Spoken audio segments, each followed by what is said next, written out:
नमस्कार। आज की बात में आपका स्वागत है। स्वाधीनता दिवस की पूर्व संध्या पर आप सभी को इंडिया टीवी की तरफ से बहुत बहुत शुभकामनाएं। जश्न शुरू हो चुका है। पूरा देश मिलकर आजादी का महापर्व मना रहा है। पूरे मुल्क में तिरंगा शान से लहरा रहा है। हर गांव में, हर शहर में तिरंगा यात्रा निकाली जा रही है। स्वतंत्रता के अमृत महोत्सव के अवसर पर जोश है, उमंग है, उत्साह है।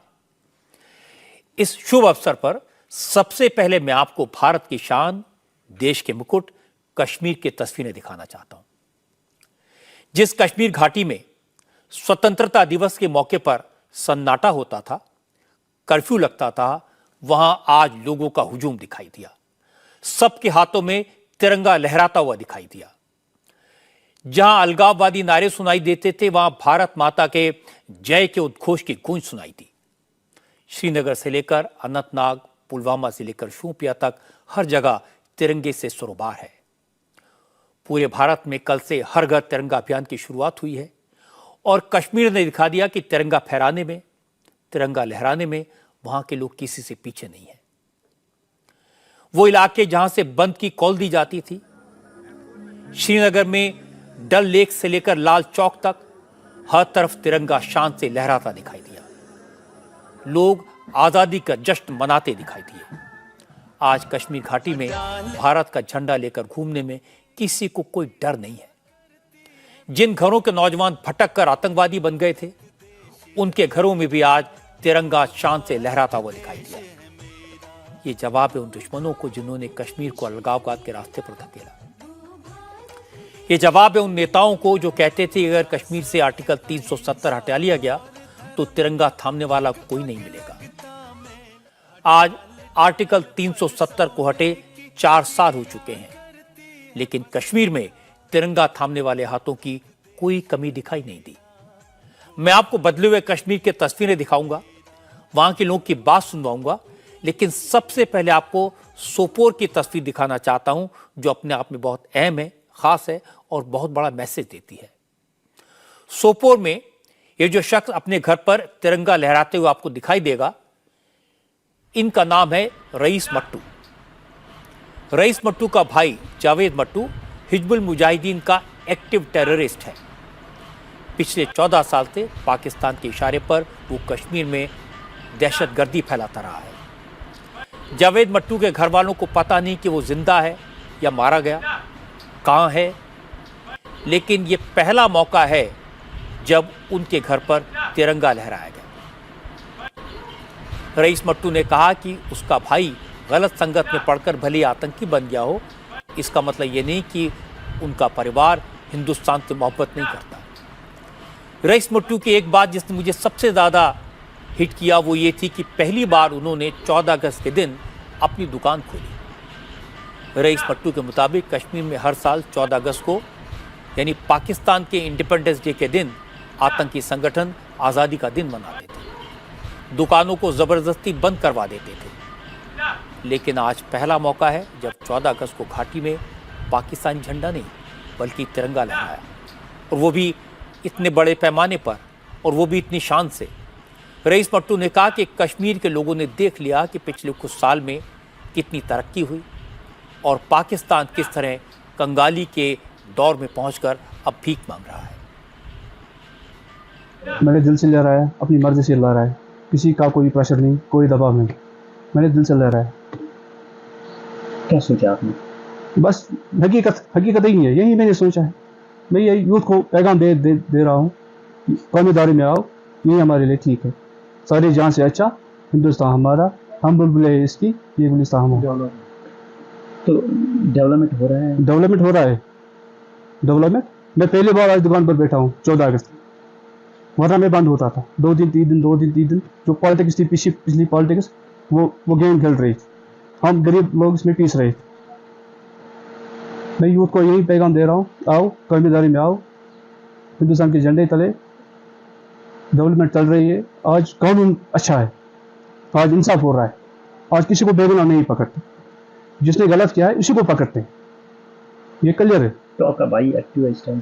हाँ, एक्टिव 2009 में हुआ, उसके बाद हमें पता नहीं अभी जिंदा है या मरा है। तो क्या मैसेज है आपकी? उसके मैसेज अगर जिंदा है और मेरी बात उसके पहुँचे, मैं उसको कर रहा हूँ, इल्तिजा कर रहा हूँ कि आए या खुद एजेंसी के साथ रब्ता करें। आज वो हालात नहीं रहे। अब पाकिस्तान से कुछ नहीं होगा, अब हालात क्लियर हो गए। है क्या हालात, है क्या, वो बेकारी मुल्क है पाकिस्तान, वो क्या देगा हम हिंदुस्तानी थे, है और रहेंगे। रईस मट्टू अकेले नहीं है जिनके घर का कोई मेंबर दहशतगर्द था और वो अपने घर पर तिरंगा लहरा रहे हों। ऐसे बहुत सारे एग्जाम्पल्स हैं। एक तस्वीर किश्तवाड़ से आई। किश्तवाड़ के दच्चन इलाके में इस वक्त जिस घर पर आप तिरंगा लहराते हुए देख रहे हैं वो 20 लाख रुपए के इनामी आतंकी मुदस्सर हुसैन का घर है। मुदस्सर हुसैन के पिता तारिक हुसैन ने कहा कि उनका बेटा रास्ता भटक गया है। मुदस्सर हुसैन 2018 में घर से भागकर हिजबुल मुजाहिदीन में शामिल हो गया था। कई आतंकी घटनाओं में उसका नाम आया। उस पर 20 लाख रुपए का इनाम है, लेकिन उसके पेरेंट्स चाहते हैं कि वो लौट आए और सरेंडर कर दे। मुदस्सर के वालिद कह रहे हैं कि कश्मीर के हर घर में तिरंगा लहराना चाहिए। आज हमने झंडा लगाया इस घर में। तमाम कौम को मैं दावत देता हूँ, हर घर पर ये तिरंगा होना चाहिए। बाकी मुदस्सिर हमारा लड़का, मैं उसका फादर हूँ, वो गलत रास्ते पर निकला हूँ, गलत इशारों पर चलता है। हमने बड़ी कोशिश की है उसके ढूंढने में, वो कहीं नहीं हमारे हाथ में। हम गवर्नमेंट को इल्तिजा करते हैं वो जल्द जल्द उसके ढूंढ कर लाए और हमारे खलासी हो जाए। कश्मीर में इस बार हर घर, हर ऑफिस, हर सरकारी ऑफिस और प्राइवेट इंस्टीट्यूशंस पर तिरंगा पूरी शान से लहराता दिखाई दे रहा है। और सबसे अच्छी बात है कि सरकार की तरफ से किसी पर कोई प्रेशर नहीं है।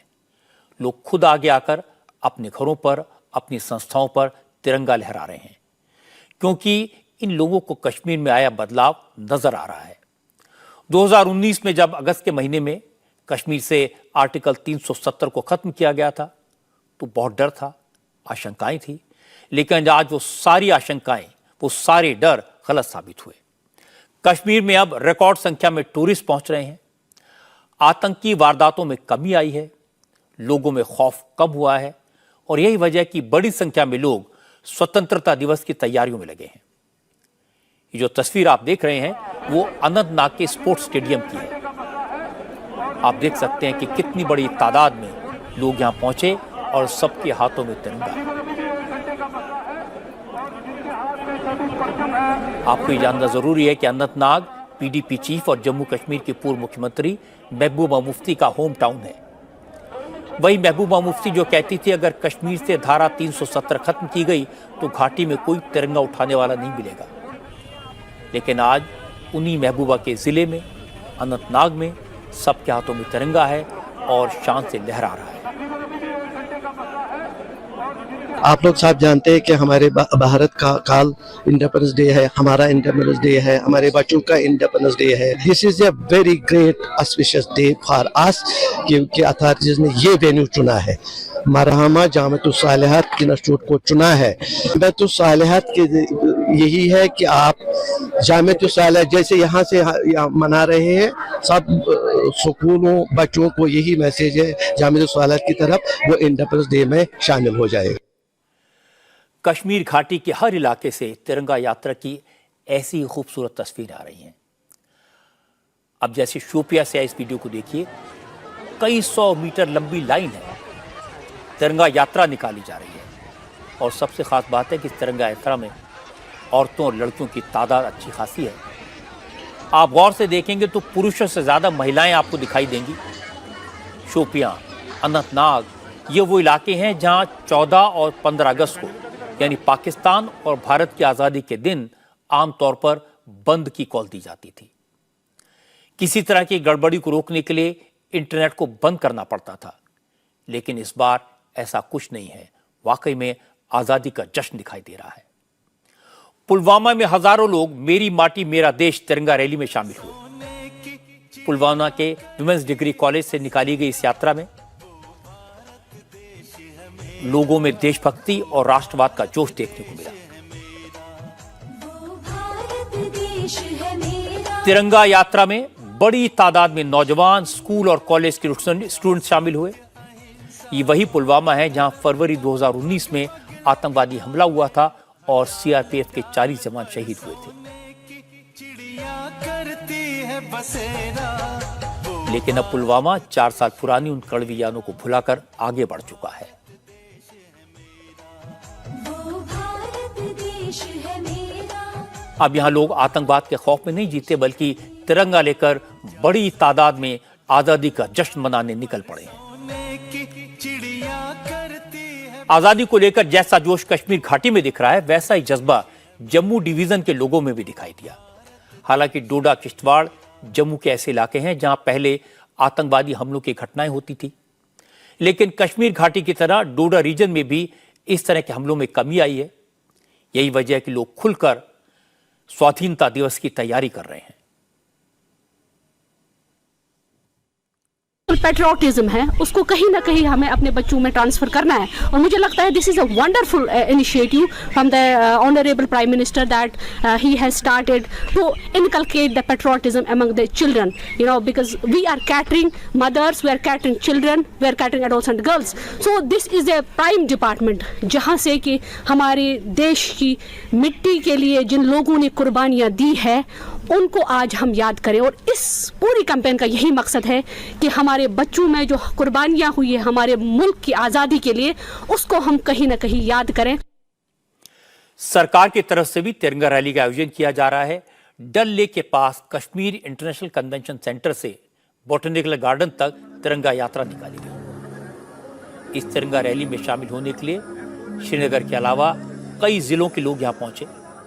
करीब 2.5 किलोमीटर लंबे रूट से निकली इस रैली में इतने लोग शामिल थे कि देखने वाले हैरान रह गए।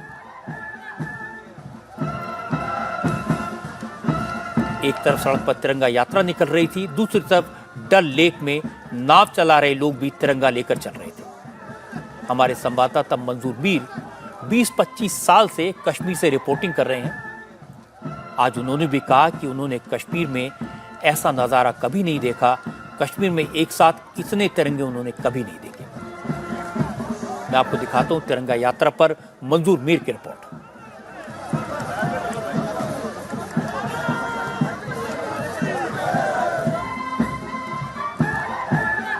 आज़ादी के जश्न की एक खूबसूरत तस्वीर जो शायद आपने इससे पहले कश्मीर में कभी नहीं देखी होगी। जी हाँ, कश्मीर में आज तिरंगा रैली का आयोजन किया गया है, जिसमें हजारों की संख्या में लोग शामिल हुए। जम्मू कश्मीर के उपराज्यपाल मनोज सिन्हा जो है, उन्होंने हरी झंडी दिखाई और खुद इस रैली में शामिल हुए। ये तस्वीर आप देख सकते हैं कश्मीर के खूबसूरत जबरवन पहाड़ियों के दामन में स्थित डल झील के किनारे पे SKICC से ये रैली जो है बॉटनिकल गार्डन तक जाएगी। इसमें जहां तक आप नजर दौड़ाएंगे आपको लोगों के हाथों में सिर्फ तिरंगा ही तिरंगा जो है वो देखने को मिलेगा। डल झील के दूसरे किनारे पर अगर आप नजर डालेंगे तो यहाँ पर भी शिकारों में आपको दूर दूर तक जो है तिरंगा लहराते हुए नजर आएंगे। कश्मीर में 90 के दशक के बाद पहली बार ऐसी तस्वीर जो है आजादी के जश्न की देखने को मिल रही है। हालांकि पिछले साल भी इस तरह की रैली का आयोजन किया गया था, लेकिन आज की रैली में हजारों की संख्या में लोग जो है कश्मीर के विभिन्न जिलों से जो है यहाँ पर पहुंचे हैं और श्रीनगर की इस तिरंगा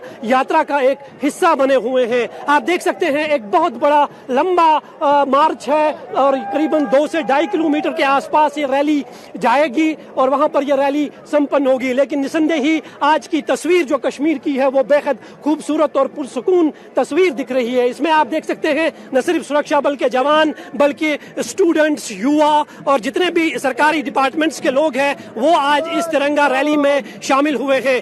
निसंदेह ही कश्मीर में अब तक इस तरह की तस्वीर जो है आज़ादी के समारोह पे नहीं देखी गई है, लेकिन लोगों का मानना है कि आर्टिकल 370 हटाए जाने के बाद कश्मीर के हालात जो है वो बदल गए हैं, अमन कायम हुआ है और अमन कायम होने के कारण ही लोग जो है खुलकर बाहर निकल रहे हैं और ये गर्व महसूस कर रहे हैं कि वो आज आज़ादी के जश्न के समारोह में बड़े ही उत्साह और हर्षोल्लास के साथ शामिल हो रहे हैं।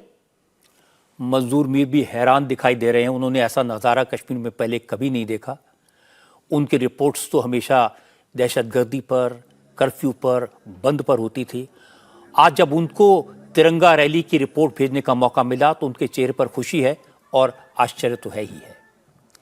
रैली में शामिल जो लोग थे वो भी मान रहे थे कि पिछले कुछ साल में कश्मीर घाटी में अमन चैन की वापसी हुई है।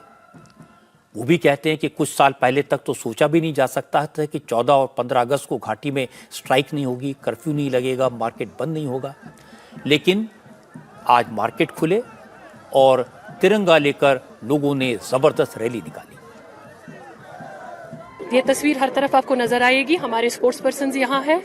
जहाँ हमारे स्पोर्ट्स पर्सन जुट जाते हैं वहाँ इंटीग्रिटी, नेशनलिज्म, स्पोर्ट्समैनशिप, लीडरशिप की आपको उभरती हुई नजर आएगी तस्वीर। इस तरह की तिरंगा रैली कश्मीर में नहीं हुआ करती थी, तो क्या कारण मानते हैं आप कि इतना बड़ा बदलाव है? लोग आज बिना किसी डर और खौफ के हाथ में तिरंगा लेकर हमें वेलकम करना चाहिए। बदलते जम्मू कश्मीर की बदलती हुई तस्वीर को हम सबको वेलकम करना चाहिए। देखिए, मुझे लगता है कि इससे अच्छा समा हम सब के लिए कोई नहीं होगा कि जब हम सब बुजुर्ग से लेके बच्चे तक एक साथ में चलते हैं। तो ये अपने आप में एक मिसाल है कि जो दुनिया का सबसे बड़ा जमहूरी निज़ाम है, ये उसी की खसूसियत है। इसीलिए कहा जाता है कि democracy is the people, by the people and for the people. और इसी तरीके से जब गुलदस्ता जो है उसमें डिफरेंट किस्म के फूल होते हैं तो वो गुलदस्ता जो है वो बहुत ज़्यादा लगता है। डेफिनेटली चेंज तो चाहिए ही है। एक पहले तो एक अलग सा एटमॉस्फेयर था, लेकिन इस बार अब देखेंगे कि अब लोग खुल के बाहर आ रहे हैं और मैं समझता हूं कि ये बहुत बड़ी चेंज है, बहुत बड़ा डेवलपमेंट है। एज ए यूथ अगर हम आपसे जानना चाहें, आपके हाथ में भी तिरंगा है, तो आज़ादी की सेलिब्रेशन में आप शामिल हुए हैं, कितना प्राउड फील कर रहे हैं आप?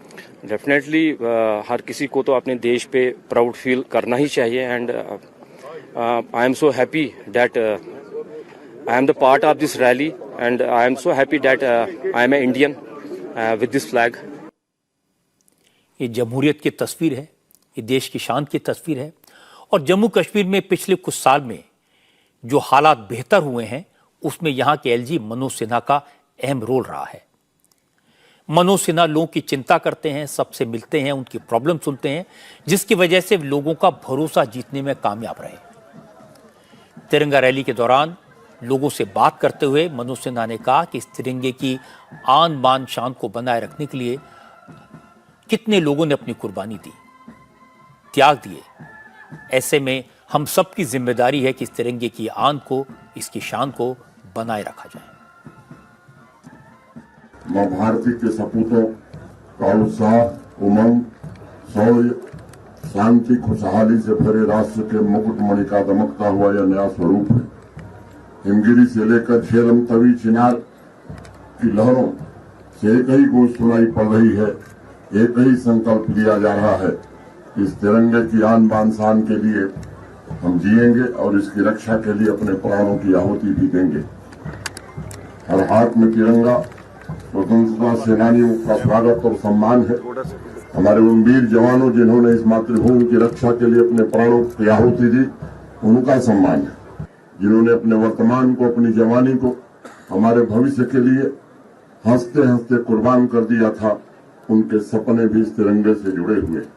उन सपनों को पूरा करने का भार आज हम सबके कंधों पर है। कश्मीर में अलग अलग संगठन भी तिरंगा यात्रा निकाल रहे हैं। बीजेपी के कार्यकर्ताओं ने अपनी पार्टी ऑफिस से लेकर के राजबाग तक रैली निकाली। बीजेपी की रैली में वंदे मातरम और भारत माता की जय की गूंज सुनाई दी।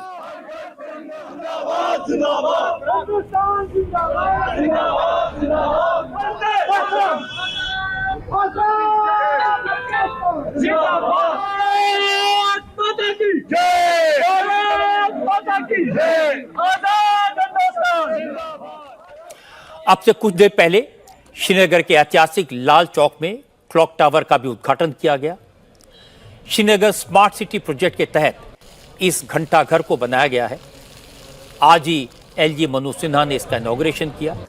आप देख सकते हैं इस क्लॉक टावर को भी तिरंगे की रोशनी से नहलाया गया है। एक वक्त वो था जब लाल चौक श्रीनगर का सबसे डिस्टर्ब्ड इलाका माना जाता था, लेकिन अब यह क्लॉक टावर यहाँ घूमने वालों के लिए एक ज़बरदस्त आकर्षण बन गया है। यहाँ शाम को 6-7 बजे सारे बंद हो जाते थे। अब खुद देख रहे हो 1 बजे 12 बजे भी दुकानें खुले होते हैं। ये कल तक एक हिस्टोरिक है, कल 15 अगस्त है, सारी दुकानें खुली है, स्कूल भी खुला है। इसको बदलाव कहते हैं। बदलाव यूथ भी चाहता है कि चेंज होने चाहिए। हर एक जो कश्मीर में भी यहाँ ज़्यादा टूरिस्ट है। जितना यहाँ पे देखो, आपने खुद देखोगा टूरिस्ट यहाँ पे कितना है। जितना यहाँ पे टूरिस्ट आएगा उतना यहाँ पे पैसा आएगा। और यही चीज़ हमें चाहिए। और हमारे अमित शाह जी ने भी बोला हम पाकिस्तान से बात हम यहाँ के युवा से बात करेंगे, तो युवा यहाँ पे अमन चाहते हैं। खुद देख रहे हैं कि तस्वीर अच्छी बन गई है, आप पुरानी तस्वीर भी को देखिए और आज की भी देखिए, आप खुद भी अंदाजा लगा सकते हैं कि बदलाव आया है कि नहीं आया है। यहाँ का ड्रेनेज सिस्टम कैसे कंट्रोल में आ गया, जो अगर थोड़ी सी बारिश हो जाती तो यहाँ पानी की लहरें चलती थी, चिश्तियाँ चलती थी लाल चौक में। अगर आप आज 1 मिनट के बाद देखिए तो यहाँ आपको पानी का कतरा भी नहीं मिलेगा आपको लाल चौक में। कश्मीर के लोगों की बातें सुकून देने वाली हैं। कश्मीर का ये बदलाव अद्भुत है। कुछ साल पहले इसकी कल्पना भी नहीं की जा सकती थी कि यहां गली गली में तिरंगा लहराता हुआ दिखाई देगा। कश्मीर के लोगों का भरोसा जीतना आसान नहीं था। इसके लिए पिछले 4 साल में जबरदस्त कोशिश की गई। लोगों की रोजमर्रा की जिंदगी में सहूलियतें बढ़ाने की कोशिश हुई। स्कूलों में, सड़कों में, हॉस्पिटल्स में, पानी में, बिजली में सुधार दिखाई दिया। लोगों को तरक्की होती हुई दिखाई देने लगी। इससे यकीन बढ़ा। इस साल लोगों ने देखा कि साल भर में करीब 1,90,00,000 टूरिस्ट कश्मीर आए। कश्मीर में टूरिस्ट आने का मतलब है लोकल लोगों को रोजगार, उनकी कमाई, उनकी प्रॉस्पेरिटी और उनका अपने ऊपर भरोसा। लेकिन यह भी शुरुआत है। ऐसा नहीं कहा जा सकता कि कश्मीर में सब कुछ ठीक ठाक है। अभी भी दहशतगर्दी की आग कहीं ना कहीं दबी हुई है। अभी भी अविश्वास की चिंगारियां सुलगी हुई हैं। पड़ोसी मुल्क में बैठे हैंडलर्स की हरकतें बंद नहीं हुई हैं। इसलिए आज कश्मीर में जो आपने देखा वो एक शुरुआत है। कश्मीर की तरक्की वहां के लोगों के विश्वास के बगैर नहीं हो सकती। कश्मीर में अमन चैन वहां के लोगों का भरोसा जीते बिना कायम नहीं हो सकता। जख्म गहरे हैं, भरने में अभी और वक्त लगेगा। लेकिन आज कश्मीर की घाटी में तिरंगा लहराते देख पूरे देश को गर्व हुआ। इस बात का यकीन हुआ कि हमने कश्मीर में तरक्की के रास्ते पर आगे बढ़ना शुरू कर दिया है। पत्थर उठाने वालों के हाथ में तिरंगा है और पूरे देश को विश्वास हुआ कि वो दिन दूर नहीं जब हमारा कश्मीर फिर से जन्नत बनेगा। लेकिन इस बात की भी जरूरत है कि फिर किसी दबी आग को हवा देने का मौका किसी को न दिया जाए। जम्मू कश्मीर में शांति लौटने से बौखलाया पाकिस्तान, वहां की आईएसआई, वहां की फौज किसी आतंकवादी घटना को अंजाम न दे सके। इसलिए अलर्ट रहने की जरूरत है। इसीलिए कश्मीर में अब हमारी सेना की मदद के लिए गरुड़ कमांडोज को तैनात किया गया है। गरुड़ कमांडोज इंडियन एयरफोर्स की ऐसी इलीट डिवीजन है जो किसी भी आतंकवादी घटना से निपटने में सक्षम है। लद्दाख की बर्फीली चोटियों से लेकर कश्मीर के आतंक से प्रभावित इलाकों में ये गरुड़ कमांडोज आर्मी के कंधे से कंधा मिलाकर काम कर रहे हैं। गरुड़ कमांडोज को रोजाना कड़ी ट्रेनिंग से गुजरना पड़ता है। ये पलक झपकते ही दुश्मन का सफाया कर सकते हैं। मॉडर्न वेपन से लैस इन कमांडोज के साथ इंडिया टीवी के डिफेंस एडिटर मनीष प्रसाद ने एक रिपोर्ट तैयार की। ये रिपोर्ट एक एग्जाम्पल है हमारी जाबाज फौज की तैयारी का, उसकी अलर्टनेस का।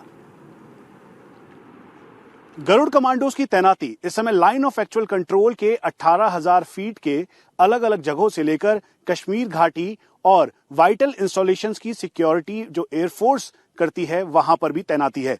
हम आपको ये भी बता दें, जब भारत और चीन के बीच फेस ऑफ हुआ तो उस दौरान गरुड़ कमांडोज ने एक अहम रोल प्ले किया। इन्होंने लोकेशन बताई और फिर उसके बाद भारतीय वायुसेना के अटैक हेलीकॉप्टर्स और फाइटर एयरक्राफ्ट ने एयर सुपीरियरिटी दिखाते हुए पूरी तरह से चाइनीज पीएलए को पीछे खदेड़ा। पठानकोट अटैक हुआ तो उस समय गरुड़ कमांडोज ने एक अहम भूमिका निभाई। इस समय कश्मीर में चाहे हाजिन का ऑपरेशन हो जिसमें कॉर्पोरल जेपी निराला को अशोक चक्र मरणोपरांत से सम्मानित किया गया, उसके अलावा अभी भी आरआर के साथ अलग अलग ऑपरेशंस यही गरुड़ कमांडोज कर रहे हैं। मेरे ठीक पीछे इस समय गरुड़ कमांडोज हैं जो कि सर्च मिशन पर हैं।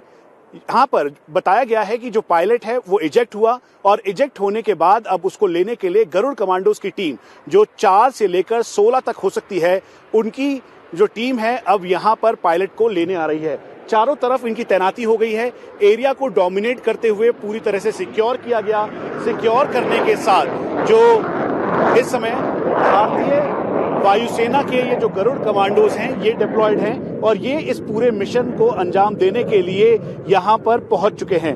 हम आपको ये भी बता दें, इसीलिए इस समय गरुड़ कमांडोज की जो 72 हफ्तों की ट्रेनिंग है, उसके बाद इनकी तैनाती देश के अलग अलग जगहों पर की जा रही है। इसमें इनके पास हाल ही के दिनों में इंडक्ट की हुई AK-103 से लेकर टेवोर 5.56, उसके अलावा नेगेव, गलील जैसे आधुनिक हथियार इनके पास मौजूद हैं। जैसे कि आप जानते हैं, गरुड़ यहाँ पर 2007 से लेके 2009 तक डिप्लॉय रहे हैं। उसके बाद हमें वापस यहाँ रीडिप्लॉय किया गया है 2017 से, और 2017 से अभी तक हम यहाँ CICT ऑपरेशन कर रहे हैं। हमारी कई टीमों ने यहाँ ऑपरेशन किया है। एट प्रेजेंट भी हमारी 2 से 3 टीमें यहाँ ऑपरेट कर रही हैं। ये जो ऑपरेशन चल रहे हैं, ये जॉइंट ऑपरेशन इंडियन आर्मी के साथ चल रहे हैं। इन ऑपरेशंस में हमने कई मिलिटेंट को मारा है, और जिसके लिए गवर्नमेंट ने हमको कई वीरता पुरस्कारों से अब वो भी दिया है, वीरता पुरस्कार भी दिए गए हैं, जिसमें 1 अशोक चक्र, 5 शौर्य चक्र और 4 VM गैलेंट्री हैं। अभी आप देखेंगे गरुड़ फोर्स ऊंचे पहाड़ों में भी ऑपरेट कर रही है, और अर्बन टेरेन जो कि रहशी इलाका है उनमें भी ऑपरेट कर रही है। तो हमें यहाँ पर बहुत ज़्यादा जो हम ऑपरेशंस कर रहे हैं उसका हमें बहुत ज़्यादा यहाँ लाभ मिल रहा है, और फ्यूचर में यही हमारे काम आएगा जब हम कभी कहीं और डिप्लॉय होंगे। कश्मीर में आर्मी के साथ साथ एयरफोर्स को और ज़्यादा मजबूत किया गया है। MiG-21 की जगह MiG-29 के अपग्रेडेड वर्जन को श्रीनगर में डिप्लॉय किया गया है। श्रीनगर के एयरबेस पर MiG-29 के अपग्रेडेड वर्जन को तैनात किया जा रहा है। ये प्लेन महज 6 मिनट में तैयार होकर 2 मिनट में बॉर्डर तक पहुंच सकते हैं और दुश्मन को मुंह तोड़ जवाब दे सकते हैं। सरकार की कोशिश का नतीजा है कि अब कश्मीर में घुसपैठ में जबरदस्त कमी आई है। आतंकवादी वारदात पहले के मुकाबले कम हुए हैं, और कश्मीर में बदलाव सिर्फ हमारे देश ने नहीं, पूरी दुनिया ने देखा है। आज स्वाधीनता दिवस की पूर्व संध्या पर देश के उन वीर सपूतों को सलाम करने की, नमन करने की जरूरत है जो हमारी आजादी कायम रखने के लिए सीमा पर तैनात हैं और अपनी जान की बाजी लगाकर स्वतंत्रता की रक्षा करते हैं। लेकिन जम्मू कश्मीर से सटे हिमाचल प्रदेश से जो तस्वीरें आई हैं वो परेशान करने वाली हैं। पिछले 24 घंटे से लगातार बारिश हो रही है। हिमाचल प्रदेश का हाल बहुत बुरा है। कहीं बादल फटा, कहीं लैंडस्लाइड हुआ, उफनती नदियों की धारा में कई गाड़ियां बह गई, मकान धाराशायी हो गए। शिमला, मंडी, सोलन, सिरमौर समेत कई जिलों में बारिश ने जबरदस्त तबाही मचाई है। बारिश लैंडस्लाइड की वजह से करीब 50 लोगों की मौत हुई है, जिसमें सबसे ज्यादा मंडी में 19 मौतें, शिमला में 14 लोगों की डेथ हुई, सोलन में 10 और सिरमौर में 4 लोगों की मौत हुई। सबसे बड़ा हादसा शिमला के करीब समर हिल इलाके में हुआ। यहां लैंडस्लाइड की चपेट में एक शिव मंदिर आ गया। सावन का सोमवार होने की वजह से मंदिर में हादसे के वक्त भक्तों की भीड़ थी। अचानक हुई लैंडस्लाइड में करीब 20 से 25 लोग मलबे में दब गए। रेस्क्यू ऑपरेशन का काम शुरू हुआ। अब तक 11 शवों को निकाला जा चुका है। मलबे में बाकी लोगों की तलाश जारी है। इस हादसे से कुछ ही दूर फागली इलाके में भी कई मकान अचानक हुए लैंडस्लाइड की चपेट में आ गए। कई परिवार मलबे में दब गए। 5 लोगों के शवों को निकाला गया है। चीफ मिनिस्टर सुखविंदर सिंह सुक्खू ने दोनों जगह जाकर रेस्क्यू ऑपरेशन को देखा। सुखविंदर सुक्खू ने कहा कि हिमाचल प्रदेश ने ऐसी आपदा पहले कभी नहीं देखी और सरकार लोगों को राहत पहुंचाने के लिए पूरी कोशिश कर रही है। जी, शिव जी को पानी चढ़ाने सुबह 7 लोग काफ़ी लोग आए हुए थे, और अभी मुझे ये कि फटाफट ये जो मलबा है ये निकले, और आप देख रहे हैं। और इस बार की आपदा ने जो कहर बरसाया उसमें काफ़ी जिंदगियों को हमसे छीन कर ले गई है। हिमाचल प्रदेश में मौसम के बदले मिजाज की वजह से स्कूल और कॉलेजेस कल बंद रहेंगे। चंडीगढ़ मनाली नेशनल हाईवे समेत राज्य की करीब 800 सड़कें बंद हैं। गाड़ियों की लंबी लाइनें लगी हुई हैं। पिछले महीने हुई बरसात में सबसे ज्यादा तबाही मंडी में हुई थी। इस बार भी मंडी में हालत सबसे ज्यादा खराब है। पारा शहर के लिए जाने वाली सड़क पर बना पुल बह गया है। लगातार बारिश से ब्यास नदी का वाटर लेवल बढ़ गया है। ब्यास नदी खतरे के निशान से ऊपर बह रही है। मंडी में 200 से ज्यादा टूरिस्ट के फंसे होने की आशंका है। मंडी के 7 मील के पास फ्लैश फ्लड में भारी तबाही हुई है। कई गाड़ियां इस फ्लड में बह गई। ब्यास और सुकेती नदी का जलस्तर बढ़ने से मंडी के प्राचीन पंचवक्त मंदिर में भी पानी भर गया। ब्यास नदी की लहरें मंदिर के बीच से होकर गुजर रही हैं। बारिश की वजह से मंडी शहर के कई इलाकों में लैंडस्लाइड का खतरा बढ़ गया है। मंडी के कई इलाकों में लैंडस्लाइड हुआ। लैंडस्लाइड की वजह से कई घरों पर खतरा बना हुआ है। मंडी के विश्वकर्मा मंदिर के पास भी लैंडस्लाइड हुआ। पहाड़ी से पेड़, मलबा और पत्थर गिरकर मंदिर परिसर में गिरे। प्रशासन ने लोगों को चेतावनी जारी कर दी है और लोगों से मकान खाली करने को कहा गया है। पहाड़ी पर बने कई मकानों पर अब भी खतरा बना हुआ है। हिमाचल में लगातार हो रही बारिश के चलते जहां नदी नाले उफान पर हैं, वहीं यहां पर पहाड़ों के दरकने से लोगों के घरों का गिरने का जो सिलसिला है वो भी बना हुआ है। इस वक्त मैं मंडी में मौजूद हूं और आप देख सकते हैं कि सामने आपको मैं तस्वीर दिखाऊं तो ये आप देख सकते हैं कि पूरी पहाड़ी जो है वो दरक के नीचे आ गई है, जिसमें एक मकान जो है वो ढह गया है और उसके अलावा बाकी के जो मकान है वो भी गिरने के कगार पर हैं। वो जो आपने हरे रंग का जो घर देख रहे हैं उसमें आपको दरारें नजर आएंगी। जो दुकान का आप शटर देख रहे हैं वो बिल्कुल किनारे पर आ चुका है और उसके साथ ही जो बाकी की आप रोड है वो बिल्कुल बह चुकी है। और ये साथ ही गाड़ियां जो है नीचे आप देखेंगे तो इसके मलबे के साथ गाड़ियां जो है वो भी काफी दब गई हैं। नदी जो है ये सकेतु खड्ड है जो इस वक्त आप देख रहे हैं और यहाँ पर भी इस समय आप तस्वीर देखें तो काफी ज्यादा पानी यहाँ पर आया हुआ है। और पानी अगर इसमें और ज्यादा बढ़ता है तो इसका जो खतरा है ये आसपास जो इसके किनारे में जो घर बने हुए हैं, आप ये तस्वीरें देखिए कितने रिस्क में ये लोग रह रहे हैं। यहाँ पर बिल्कुल नदी के साथ ये एकदम इनके जो नींव है वो लगी हुई है और अगर पानी ज्यादा तेज आता है तो जाहिर तौर पर इन घरों को भी नुकसान होगा।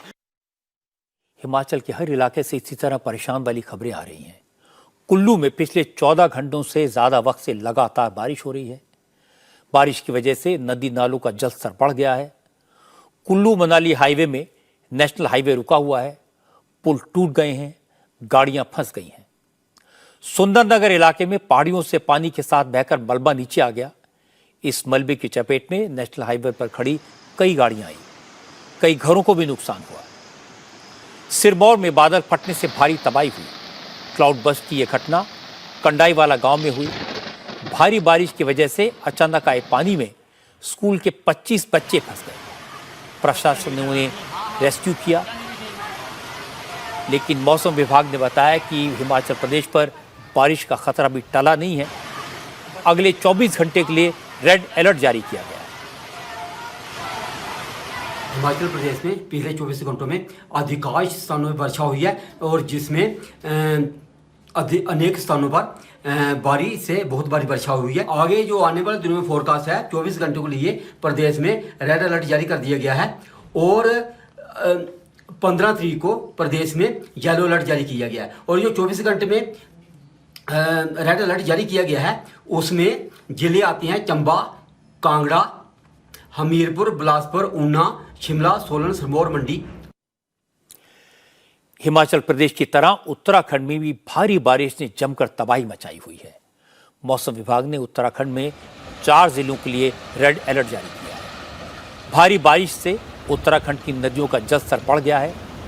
देहरादून के माल देवता इलाके में नदी के किनारे बनी दून डिफेंस कॉलेज की बिल्डिंग नदी में समा गई। दरअसल ये कोचिंग इंस्टीट्यूट की बिल्डिंग थी जहाँ रहने वाले बच्चे डिफेंस एंट्रेंस एग्जाम की तैयारी करते थे। हालांकि खतरे को देखते हुए सभी छात्रों को कल शाम ही वहां से हटा दिया गया था। देहरादून में पिछले 3 दिन से लगातार बारिश हो रही है। भारी बारिश से जगह जगह पानी भर गया है। कई इलाकों से तो प्रशासन को लोगों को रेस्क्यू करना पड़ रहा है। चमोली के थराली में नदी की तेज रफ्तार अपने साथ 3 पुलों को बहा ले गई। पुलों के बहने से गांव का संपर्क बाकी दुनिया से कट गया। पीपल कोटी के पास पहाड़ी से मलबा नीचे आने की वजह से कई गाड़ियां दब गई। हाईवे पर आए इस मलबे से ऋषिकेश बद्रीनाथ नेशनल हाईवे बंद हो गया। पिछले 24 घंटे से देश के कई इलाकों में बारिश हुई, लेकिन सबसे ज्यादा बारिश हुई ऋषिकेश में। 24 घंटे में ऋषिकेश में 42 सेंटीमीटर बारिश रिकॉर्ड की गई। लगातार बारिश से गंगा नदी का विकराल रूप देखने को मिल रहा है। यहां गंगा जलस्तर खतरे के निशान को पार कर गया है। ऋषिकेश की पहचान मानी जाने वाली शिव मूर्ति भी पानी में डूब गई है। पानी भोलेनाथ के गले को पार कर गया है और मूर्ति डूबने के कगार पर है। ऋषिकेश के कई घाट गंगा में डूब चुके हैं। बाढ़ का पानी रामझूला पुल के तार के ऊपर पहुंच गया है। हालत यह है कि गंगा का पानी शहर के कई इलाकों में आ गया। घरों के अंदर पानी है। कुछ इलाकों में तो हालत इस कदर खराब है कि वहां से लोगों को रेस्क्यू करना पड़ रहा है। सैलाब के पानी ने ऋषिकेश से कर्णप्रयाग तक बनने वाली रेल लाइन के काम को रोक दिया है। शिवपुरी टनल में पानी भर गया। इस टनल में काम कर रहे 114 लोगों की जिंदगी खतरे में पड़ गई। इतने सारे लोगों के फंसने की सूचना पर पुलिस वहां पहुंची और पुलिस ने रस्सों की मदद से टनल में फंसे लोगों की मदद के लिए रेस्क्यू ऑपरेशन चलाया। कई घंटे की जद्दोजहद के बाद टनल में फंसे कर्मचारियों को निकाला जा सका। उत्तराखंड के कई जिले बाढ़ की चपेट में हैं। मुख्यमंत्री पुष्कर सिंह धामी लगातार बाढ़ प्रभावित इलाकों का जायजा ले रहे हैं। लोगों तक मदद पहुंचाने की कोशिश में है। भारी बारिश की आशंका देखते हुए 2 दिन के लिए 4 धाम यात्रा को रोक दिया गया है। मुख्यमंत्री ने कहा कि सरकार लगातार इस कोशिश में लगी हुई है कि लोगों को इस आपदा में जल्दी से जल्दी मदद पहुंचाई जाए। जगह जगह पिछले 48 घंटे में काफ़ी मानसून की सक्रियता के कारण से काफ़ी नुकसान हुआ है और कहीं पर पुल टूट गए हैं, कहीं रास्ते बह गए हैं, सड़क मार्ग अवरुद्ध हो गए हैं बहुत सारी जगह पर। अभी इसका सबका हमने निरीक्षण किया है। हमारा प्रयास है कि जैसे ही मानसून थमता है उसके बाद जल्दी से जल्दी पुनः जनजीवन सामान्य किया जाए और केदारनाथ जी की चलने वाली यात्रा को भी अगले 2 दिनों के लिए आज और कल के लिए रोक दिया गया है, जिसके क्योंकि वहाँ भूस्खलन और तमाम प्रकार के बड़े बड़े पत्थर रोडों पर आ रहे हैं। किसी को कोई नुकसान न हो, लोगों की यात्रा में किसी प्रकार की परेशानी न हो, इसलिए हमने सभी से अनुरोध किया है कि 2 दिन अपनी यात्रा रोक दें। उत्तराखंड और हिमाचल प्रदेश में चुनौती बहुत बड़ी है। इस बार बारिश ने सारे रिकॉर्ड तोड़ दिए हैं। जून जुलाई में और अब अगस्त में भी बारिश थमने का नाम नहीं ले रही। ऐसा पहले कभी नहीं हुआ। खास बात यह है कि कम वक्त में ज्यादा बारिश हो रही है, जिसकी वजह से लैंडस्लाइड, फ्लैश फ्लड जैसी घटनाएं बढ़ गई हैं। जान माल का नुकसान ज्यादा हो रहा है। इसकी वजह क्या है, यह जानने के लिए हमने बात की मौसम वैज्ञानिक चरण सिंह से। जो मानसून ट्रफ है वो जब भी फुटहिल्स में होता है तभी पहाड़ों में अच्छी बरसात होती है, नॉर्दर्न यूपी में। तो वर्तमान में जो मानसून ट्रफ है वो फुटहिल्स में है, जो अमृतसर पटियाला के आसपास से होता हुआ जो ईस्ट की तरफ जा रहा है, और साथ ही साथ एक वेस्टर्न डिस्टर्बेंस है जो western parts of J&K and Punjab के वेस्टर्न पार्ट में स्थित है। तो उसके कारण पिछले 24 घंटे में खासतौर से अगर हम J&K की बात करें तो वहाँ 1-2 जगह में हैवी रेन रिपोर्ट हुई है। वहीं हिमाचल प्रदेश में कई स्थानों पर वेरी हैवी और उसके साथ साथ में 2-3 जगह एक्सट्रीमली हैवी रेनफॉल रिपोर्ट हुई है। तो कुल मिला कह सकते हैं कि हिमाचल प्रदेश में पिछले 24 घंटे में बहुत ज़्यादा बरसात हुई है। उसी तरह अगर हम उत्तराखंड की बात करें तो उत्तराखंड में भी 1-2 जगह में एक्सट्रीमली हैवी रेन रिपोर्ट हुई है और कई जगह में भारी बरसात हुई है। अब इसके साथ साथ अगर हम पूर्वानुमान की बात करें तो खास तौर से इस वेस्टर्न डिस्टर्बेंस और मानसून ट्रफ और जो साउथ वेस्टर्ली हवाएं अरबियन सी से जा रही हैं उनके कारण हिमाचल प्रदेश उत्तराखंड में अगले 24 घंटे में कई जगह भारी से बहुत भारी बरसात होगी। वहीं 1-2 जगह में अति भारी वृष्टि होगी, जिसे एक्सट्रीमली हैवी रेनफॉल कहते हैं। 24 घंटे के बाद में रेनफॉल एक्टिविटी थोड़ी रिड्यूस हो जाएगी, वेरी हैवी रह जाएगी, और डे 3 की बात करें तो हैवी रह जाएगी। तो कुल मिला के अगले 24 घंटे के लिए हिमाचल उत्तराखंड के लिए रेड अलर्ट है और उसके बाद में डे 2 के लिए ऑरेंज अलर्ट है, यानी कि 24 घंटे बहुत बरसात होगी, उसके बाद कमी हो जाएगी। मौसम वैज्ञानिक हिमाचल और उत्तराखंड में भारी बारिश के लिए मानसून ट्रफ और वेस्टर्न डिस्टर्बेंस को जिम्मेदार बता रहे हैं। आम लोगों के लिए भाषा टेक्निकल है, लेकिन जो उन्होंने बताया उसका मतलब यह है कि ग्लोबल वार्मिंग की वजह से, प्रकृति के साथ खिलवाड़ की वजह से आज हालत यह हो गई है कि स्थितियों पर किसी का काबू नहीं है। और इस समय समझने की बात यह है कि अगले 48 घंटे हिमाचल और उत्तराखंड के लोगों के लिए बहुत चुनौती से भरे हुए हैं। इसलिए लोगों से अपील है कि वो घरों में रहें, बहुत जरूरत हो तभी बाहर निकलें। अब बात करते हैं सियासत की खबरों की।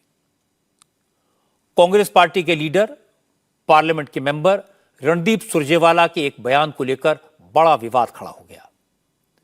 सुरजेवाला हरियाणा में कैथल इलाके में एक पब्लिक मीटिंग को एड्रेस कर रहे थे।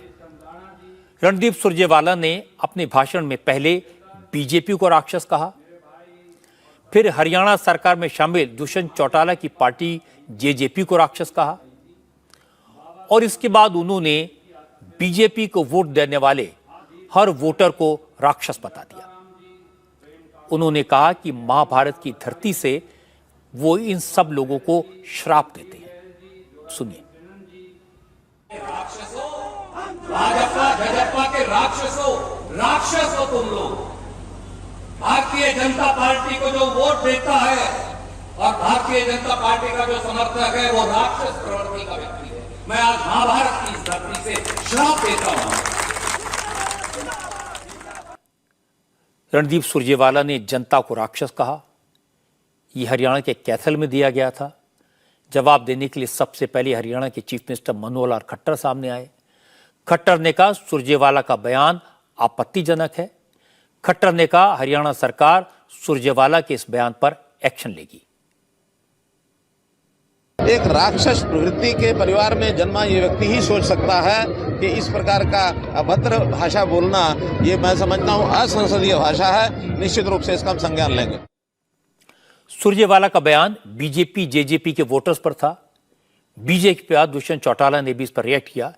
चौटाला ने कहा रणदीप सुरजेवाला का मेंटल बैलेंस बिगड़ गया है। कर्नाटक की जीत उनके सिर पर चढ़कर बोल रही है।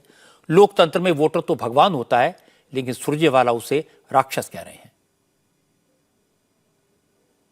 रणदीप सुरजेवाला जी मुझे लगता है कि कर्नाटका के बाद ज़्यादा ही रामायण का पाठ पढ़ रहे हैं। राक्षस जैसी प्रवृत्ति के लोग वोटर्स को बोलना, ये उनकी मानसिकता को दर्शाती है कि वो व्यक्ति अपना आपा खो चुका है। हम तो वोटर को भगवान मानते हैं। वो इस देश को कैसे सही दिशा पर चलाया जाए, उस बारे में सोचकर अपने मत का अधिकार का इस्तेमाल करता है। और ये लोग उसको राक्षस बोलते हैं, ये उनकी नीच सोच और छोटी सोच है। आश्चर्य की बात है कि रणदीप सुरजेवाला के बयान को आम आदमी पार्टी के सांसद संजय सिंह ने जायज ठहराने की कोशिश की। संजय सिंह ने कहा कि बीजेपी भी विपक्ष को वोट देने वालों को देशद्रोही कहती है। हालांकि संजय सिंह ने कहा कि उन्होंने सुरजेवाला का पूरा बयान सुना नहीं है, लेकिन लोगों को बीजेपी से सावधान रहने की जरूरत है। मैंने उनका पूरा बयान सुना नहीं है, किस संदर्भ में उन्होंने बयान दिया। मैं सिर्फ इतना कहना चाहता हूं कि भारतीय जनता पार्टी ने इस देश के लोगों को निराश किया है और इस पार्टी से सावधान रहने की आवश्यकता है। ये एक नफरत फैलाने वाली एजेंसी है। और जहां तक रणदीप सुरजेवाला जी का बयान है, भाजपा क्या क्या बयान देते हैं। जो बीजेपी को वोट नहीं देगा वो देशद्रोही है, जो बीजेपी को वोट नहीं देगा वो पाकिस्तान चला जाए। अरे भैया, जिन्ना की कब्र पे मत्था तुम लोग टेकते हो, पाकिस्तान तुम जाओ। तो भाजपाइयों के भी बयान बहुत आपत्तिजनक, और जो बीजेपी को वोट नहीं दे वो देशद्रोही है, इस प्रकार के बयान देते रहते हैं वो। रणदीप सुरजेवाला के बहाने शिवराज सिंह चौहान ने सोनिया गांधी और राहुल गांधी पर हमला किया। शिवराज ने सोनिया राहुल से पूछा क्या वो रणदीप सुरजेवाला के बयान से सहमत हैं। शिवराज सिंह चौहान ने कहा कि बीजेपी वोटर्स को भगवान की तरह देखती है, लेकिन कांग्रेस को वो राक्षस नजर आते हैं। जब नाश मनुज पर छाता है, पहले विवेक मर जाता है। ये कांग्रेस है जिसके नेता कह रहे हैं कि जनता राक्षस है। क्या भारतीय जनता पार्टी को वोट देने वाले करोड़ों करोड़ लोग राक्षस है? सोनिया जी, राहुल जी, आप क्या मानते हैं? क्या आप सारी जनता को राक्षस मानते हैं? भारतीय जनता पार्टी, हम लोग जनता को अपना भगवान मानते हैं। आप राक्षस भी कह रहे हैं और श्राप भी दे रहे हैं। आप जनता को भगवान नहीं मानते, स्वयं को भगवान मानते हैं और श्राप दे रहे हैं। क्या यही आपकी मोहब्बत की दुकान है? रणदीप सुरजेवाला को मैं कई साल से ऑब्जर्व कर रहा हूं। वो कड़वी भाषा का प्रयोग करने के लिए मशहूर हैं, लेकिन पब्लिक को राक्षस कहकर उन्होंने हैरान कर दिया। डिक्शनरी में राक्षस का अर्थ है दुष्ट प्रकृति का निर्दयी व्यक्ति। अगर सुरजेवाला गूगल सर्च कर लेते तो उन्हें एहसास हो जाता कि भावावेश में जो कुछ उन्होंने कहा वो बहुत ज्यादा था। जनता पब्लिक वोटर न बीजेपी के होते हैं, न कांग्रेस के होते हैं और न किसी पार्टी के होते हैं। नेताओं की किस्मत का फैसला करने वालों को लोकतंत्र में देवतुल्य माना जाता है, जनता जनार्दन कहा जाता है। रणदीप सुरजेवाला भी जो कुछ है इसी जनता की कृपा से है। मैं तो इतना ही कहूंगा कि नेता आपस में एक दूसरे को कुछ भी कह लें, पर जनता को माफ कर दें। देश की जनता के बारे में अपशब्दों का इस्तेमाल ना करें। अब मैं आपको बताता हूं कि शरद पवार और उनके भतीजे अजीत पवार की मीटिंग को लेकर महाराष्ट्र की सियासत में कैसे खलबली मच गई। महाविकास आघाड़ी में एनसीपी के दोनों अलायंस पार्टनर्स को चाचा भतीजे की यह मीटिंग रास नहीं आ रही। उद्धव ठाकरे की शिवसेना और कांग्रेस दोनों ने इस पर हैरानी जताई, लेकिन उद्धव ठाकरे की शिवसेना ने इस मीटिंग को लेकर एनसीपी को कड़ा संदेश भी दिया।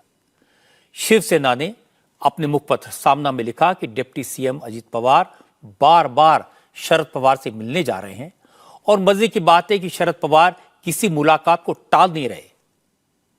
कुछ मुलाकातें तो खुले तौर पर हुई, कुछ मुलाकातें सीक्रेटली हो रही हैं, इसलिए लोगों के मन में भ्रम पैदा हो रहा है। शरद पवार ने इसे लेकर क्लैरिफिकेशन तो दिया है। शरद पवार का कहना है कि अजीत पवार उनके भतीजे हैं, वो अपने परिवार के सबसे सीनियर मेंबर हैं। अगर परिवार का कोई मेंबर उनसे मिलता है तो इसमें हैरानी वाली कोई बात नहीं है। माहिती नाही की तुम्हाला कितपत माहिती आहे। अजित पवार हा माझा पुतण्या आहे। अजित पवार हा माझा पुतण्या आहे। पवार कुटुंबात जर बघितलं तर पवार कुटुंबामध्ये आता वडील माणूस नाही आहे आणि त्यामुळे वडील माणसाला कुणी भेटायला आलं त्या वडील माणसाने कोणाला बोलवलं हा चर्चेचा आणि वृत्तपत्रामध्ये घेण्याचा विषय होता। महाराष्ट्र की राजनीति में शरद पवार के बड़े समर्थक संजय राउत भी इस मीटिंग को लेकर परेशान हैं। असल में हुआ ये कि 2 दिन पहले शनिवार को पुणे में एक बिजनेसमैन के घर पर शरद पवार और अजीत पवार की लंबी मुलाकात हुई, जिसके बाद उद्धव ठाकरे की शिवसेना ने कहा इस मीटिंग से महाराष्ट्र की जनता में एक भ्रम पैदा हुआ है। संजय राउत, जो कभी शरद पवार के खिलाफ नहीं बोलते, उन्होंने कहा कि पवार साहब भले इसे फैमिली मीटिंग बता रहे हों, लेकिन पार्टी के वर्कर्स में कंफ्यूजन है। ऐसी मुलाकातों से उनके बीच क्या मैसेज आएगा? आम्ही नाना पटोले काँग्रेसचे अध्यक्ष या राज्याचे कल कांग्रेस प्रदेश अध्यक्ष नाना पटोले मातोश्री पर उद्धव ठाकरे से मिलने आए थे। उस मीटिंग में आदित्य और मैं खुद भी मौजूद थे। उस बैठक में परसों पुणे में शरद पवार और अजीत पवार की मीटिंग हुई, उसके बारे में भी चर्चा हुई। जो इन मुलाकातों से भ्रम और संशय का माहौल बार बार तैयार हो रहा है, इसका महाविकास आघाड़ी पर क्या असर होगा, उस पर विस्तार से चर्चा हुई। और आज मैं देख रहा था, अजीत पवार ने कहा कि पवार साहब मेरे पिता तुल्य हैं, वो आ सकते हैं। उनका ये कहना है तो फिर रास्ते पर पार्टी के कार्यकर्ता क्यों लड़ रहे हैं, ये मेरा सवाल है। संजय राउत ने जो बात इशारों में कही, उद्धव ठाकरे के बेटे और शिवसेना के लीडर आदित्य ठाकरे ने वो बात साफ साफ कह दी। आदित्य ठाकरे ने शरद पवार का नाम तो नहीं लिया, लेकिन कहा कि एनसीपी में कुछ लोग डर के मारे तो कुछ लोग स्वार्थ की वजह से बीजेपी की तरफ जा रहे हैं और महाराष्ट्र की जनता ये सब देख रही है। परत जे सामनात आलेला आहे ती पक्षाची भूमिका आहे आणि महत्त्वाची गोष्ट हीच आहे। परत एकदम मुझे लगता है सामना में जो आज छपा है वो पार्टी की भूमिका है और सबसे महत्वपूर्ण सवाल है। मैं दोबारा बोलता हूं, अभी महाराष्ट्र की राजनीति ऐसी हो गई है कि एक तरफ विश्वसनीय लोग हैं जो महाराष्ट्र के लिए लड़ रहे हैं और दूसरी तरफ वो लोग हैं जो वॉशिंग मशीन में कूदने के लिए तैयार हैं, जो अपने स्वार्थ के लिए, पद के लिए, अपने लिए गए हैं, अपने ऊपर लगे भ्रष्टाचार के मामलों से बचने के लिए गए हैं। यह सब लोग देख रहे हैं। लोग देख रहे हैं कि कैसे एक तरफ सारे भ्रष्टाचारी लोग हैं, जबकि दूसरी तरफ प्रामाणिक और निष्ठावान लड़ने वाले लोग हैं जो यह लड़ाई लड़ेंगे। लढणारे लोक की अशी 31 अगस्त को मुंबई में विरोधी दलों के अलायंस की मीटिंग होनी है। उससे पहले 16 अगस्त को महाविकास आघाड़ी की एक मीटिंग है। इसलिए शरद पवार और अजीत पवार की मीटिंग का इशू ऑपोजिशन के लिए टेंशन की बात तो है। कल उद्धव ठाकरे के घर मातोश्री में इसे लेकर उद्धव ठाकरे और कांग्रेस के लीडर नाना पटोले की बात हुई। आज नाना पटोले ने साफ साफ कहा, अजीत पवार जिस तरह छुपकर अपने चाचा शरद पवार से मिलने पहुंचे, उससे शक तो पैदा होता है और ये बात ऑपोजिशन के अलायंस के लिए ठीक नहीं है। इस बात की चिंता हमें भी है। कल उद्धव जी के साथ एक लंबी मीटिंग हमारी हुई और उसमें ये बात की चिंता हमने व्यक्त की और आखिरी पवार साहब ने उसमें अपना स्टेटमेंट किया है कि मेरा भतीजा है तो हमें पारिवारिक ये व्यवस्था में हमें मिलना ही पड़ेगा। लेकिन जिस तरह से छुपकर मिलना, जैसे अजीत पवार जैसे गाड़ी में सोकर जिस तरह से गए हैं, तो वो पूरे देश ने देखा है और कार्यकर्ता में भी जो संभ्रम वो पैदा हो रहा है और लोगों में संभ्रम पैदा हो रहा है, जिससे हमारे अलायंस को प्रॉब्लम खड़ा हो रहा है। और इसलिए हम दोनों की भावना है कि पवार साहब ने एक बार इसका प्रॉपर एक स्पष्टीकरण दें और संजय राउत खुद पवार साहब से बात करेंगे। मैंने आज सुबह राहुल जी से भी बात किया और राहुल जी ने भी कहा कि मैं उद्धव जी से भी बात करता हूँ, पवार साहब से भी बात करता हूँ और हमें सबको, कांग्रेस की भूमिका है कि हमें सबको साथ में लेके चलना है। हैरानी की बात है कि अजीत पवार जब शरद पवार से मिलते हैं तो ये खबर नहीं बनती कि वो वापस शरद पवार के साथ आना चाहते हैं। खबर ये बनती है कि क्या शरद पवार बीजेपी के साथ जाने वाले हैं।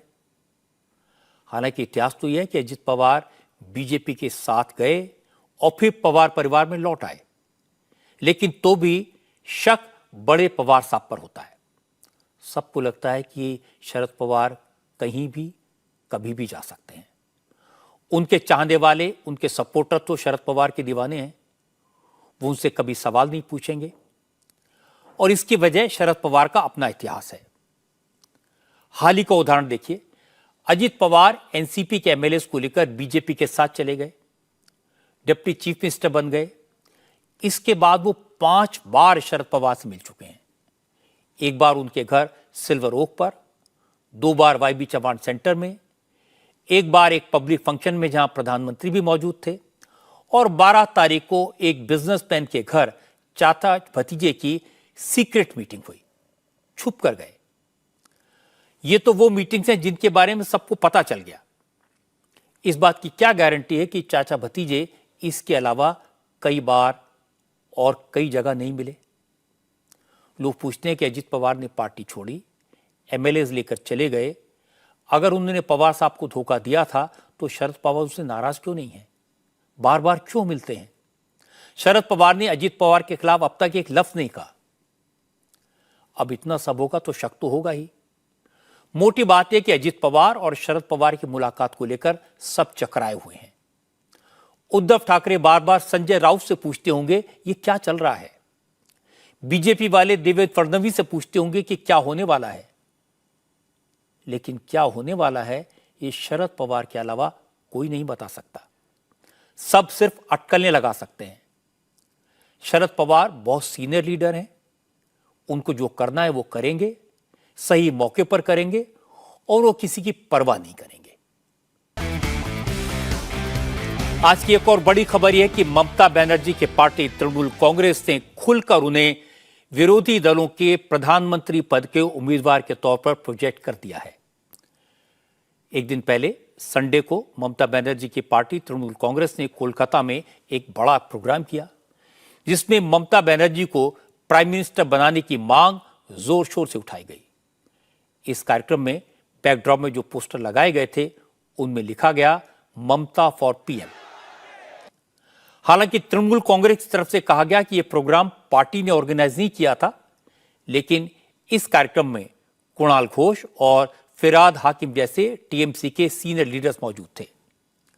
कुणाल घोष और फराद हाकिम ने ममता बनर्जी के लिए नारे भी लगवाए। দিয়েছেন বাঁচতে গেলে লড়তে হবে इंडिया तुम लड़ते रहो ममता तुम्हारा साथ है आज ममता बनर्जी कोलकाता में एक कार्यक्रम में सामने आई तो उन्होंने मंच से कह दिया कि बंगाल में उन्होंने खेला होबे का नारा दिया था। अब वही खेल फिर होने वाला है और इस बार 15 अगस्त को प्रधानमंत्री नरेंद्र मोदी लाल किले से आखिरी बार स्पीच देंगे। अगले साल लाल किले में इंडिया अलायंस नजर आएगा। श्रद्धेय मोदी बाबू शेष भाषण पर आगामी दिन लाल केल्लाয় एनडीए टीम इंडिया माठे नामবে আর টিম ইন্ডিয়া মাঠে নামলে বাংলায় একটা স্লোগান আমরা দিয়েছিলাম খেলা হবে। ওই যে 100 দিনের কাজ বন্ধ করে দিয়েছে না করলে আমি 100 দিন না করতে পারি, আমি 30-40 দিন করে দেবো নিশ্চয়ই, যেটারও পেত। সেই প্রোগ্রামটার নাম কি দিয়েছি জানেন? খেলা হবে। কাজেই আগামী দিন খেলা হবে, দেখা হবে।